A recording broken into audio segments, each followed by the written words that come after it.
जोहार जय माँ जखनी भवानी। आज गांव में एक विशेष अंदाज में मनाए जाने वाले विजयदशमी त्यौहार का कवरेज यह वीडियो में आप लोगों के सामने लेके आया हूं। ये जो व्यक्ति अभी अपने कुल देवी का पूजा करके निकले हैं, ये किसी परिवार के, किसी गांव के हेड हैं, जो अपने परिवार के हेड हैं, और ये किसी विशेष विजयदशमी के अभियान में जा रहे हैं। इस अभियान को ये लोग सोनबिल्हा कहते हैं। पुजारियों ने लाकर इन्हें तलवार सौंपा और हरकारे लगे हुए हैं डोली वाले, जो डोली उठाकर इनको एक विशेष जगह में ले जाएंगे, जो कि आगे की वीडियो में आपको पता चलेगा। विजय ढोल नगाड़ा और सहनाई लगी हुई है और बाकी परिवार पैदल जाएंगे, डोली आगे आगे जाएगी।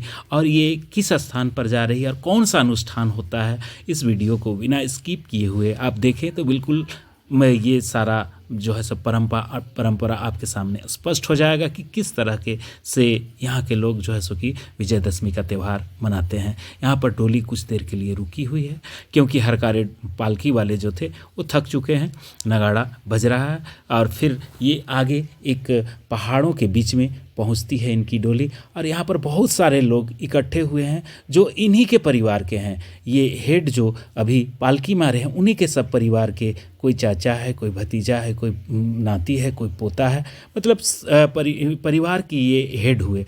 और ये आगे बढ़ते हैं और इनका बेचैनी से ये लोग सारे लोग यहाँ पर इंतज़ार कर रहे हैं किनके, उनके हेड जो आने वाले हैं।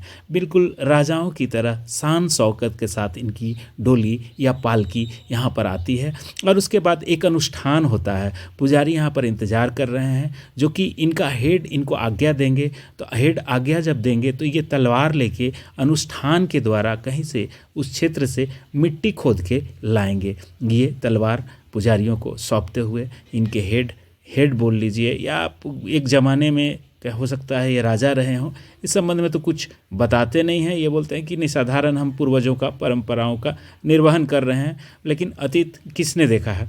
तो और ये लोग इंतज़ार कर रहे हैं, किस चीज़ का इंतज़ार कर रहे हैं, तो ये पुजारी को भेजे हैं। वहाँ से मिट्टी एक अनुष्ठान के द्वारा तलवार की नोक से मिट्टी खोद के लाई जाएगी और उस मिट्टी का तिलक बहुत उत्साह और श्रद्धा के साथ ये लोग मिट्टी का तिलक लगाते हैं। तो दोस्तों, आपने देखा कि विजयदशमी का त्यौहार गांव के लोग किस प्रकार से मना रहे हैं और जहां पर संपूर्ण भारतवर्ष में एक परंपरा है कि रावण दहन के द्वारा जो है सो विजयदशमी का त्यौहार मनाया जाता है, लेकिन यहाँ के लोग तलवार की नोक में विशेष अभियान में जा कर के और मिट्टी का तिलक लगा के विजयदशमी का त्यौहार मनाते हैं। इसके पीछे मैं काफ़ी इन लोगों से पूछने का प्रयास किया तो किन्हीं ने जवाब दिया कि पूर्वजों से होते आया है, कोई स्पष्ट जवाब नहीं दे पाए। लेकिन जब अंदर गए, काफ़ी खोजबीन करने के बाद में ये पता चला कि ये परिवार जो है, ये तिवारी परिवार है, ये स्थान है खुखरागढ़ के जस बगल में। और ये खुखरागढ़ में जिस समय नागवंशी राजाओं की राजधानी हुआ करती थी, वहाँ के ये प्रमुख दरबारी हुआ करते थे। देखिए कहाँ से ये सिस्टम निकल के आ रहा है। तो चूँकि अब रामायण काल में जाएंगे तो वहाँ एक परंपरा निकलते आती थी कि क्षत्रियों में धर्म था कि जब बरसात ख़त्म होता था और दुर्गा पूजा समाप्त होती थी और दुर्गा पूजा करने के बाद कुल देवी का पूजा करने के बाद में क्षत्रिय लोग छात्र धर्म के पालन करते हुए दूसरे राज्यों में आवश्यक रूप से आक्रमण करते थे। और ये परंपरा जो ये गांव के लोग निभा रहे हैं, बिल्कुल उसी परंपरा को प्रतिबिंबित करता है। अब ये जानना है कि ये लोग चूँकि ये ब्राह्मण हैं और किस तरह से क्षत्रिय धर्म का ये निर्वहन क्यों कर रहे हैं आखिर, तो इसके कारणों पर भी जाने के बाद में ये स्पष्ट पता चलता है कि किस तरीक़ा से विजयदशमी के त्यौहार को ये लोग जो है सोनबिल्हा के रूप में और क्यों मनाते हैं। तो चूँकि ये जो है सो कि नागवंशी राजाओं की राजधानी खुखरागढ़ में थी और खुखरागढ़ में इनका पूर्वज राज दरबार में विशेष प्रतिष्ठित पद में थे। अब जब 17वीं शताब्दी में खुखरागढ़ से राजधानी परिवर्तित हो गई दोईसागढ़, और दोईसागढ़ जब परिवर्तित हो गई तो इनका पूर्वज यही क्षेत्र में रहे, यहाँ से गए नहीं। अब चूँकि जो है सो कि मुंडा राजाओं के द्वारा नागवंशियों को जो है सो कि राज्य दिया गया था और क्षत्रिय थे राजवंशी नागवंशी राजा जो क्षत्रिय थे और क्षत्रिय धर्म का पालन करते थे।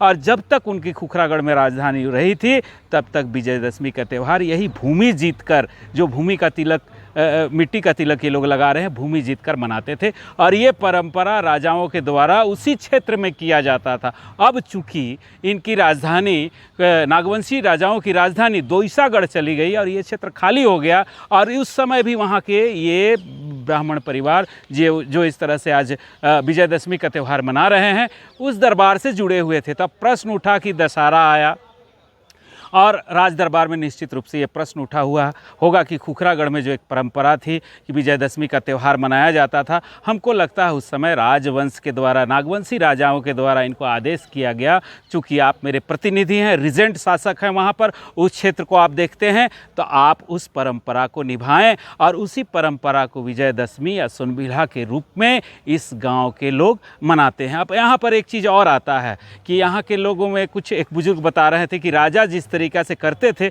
उसी तरह से करते आए हैं। तो क्या ये संभव है कि राज्य क्षेत्र में जो राजा के आज्ञा के बिना कोई भी उनकी परंपरा को ले सकता है, मान सकता है, कर सकता है? बिल्कुल नहीं। मतलब राज्यादेश के द्वारा जो खुखरागढ़ में जो परंपरा थी छात्र धर्म निभाने का, क्षत्रियों का धर्म निभाने का, विजयदशमी के दिन क्या है कि राज्य जीतना तो संभव नहीं था, तो परंपरा को निभाते हुए भूमि जीतने के लिए मिट्टी का तिलक लगाते थे। और जब जो है सुखी राजवंशी राजाओं की राजधानी दूसरे जगह चली गई और रिजेंट के रूप में इनके पूर्वजों को राज दरबार से ये आदेश मिला कि आप इस परंपरा को निर्वहन करते रहें और ये परंपरा उसी समय से चलते आ रही। कुछ लोग जो अभी निभा रहे हैं इस परंपरा को, इसके मूल में नहीं जाते हैं और जान नहीं पाते हैं। और मुझे लगता है कि यही वह परंपरा है, क्षत्रिय धर्म है, जो कि दुर्गा पूजा में अपना कुल देवी को पूजा करके विजयदशमी के दिन दूसरे राज्य को जीतने के लिए निकलते हैं। अगर मेरी बातें अगर आपको अच्छी लगती है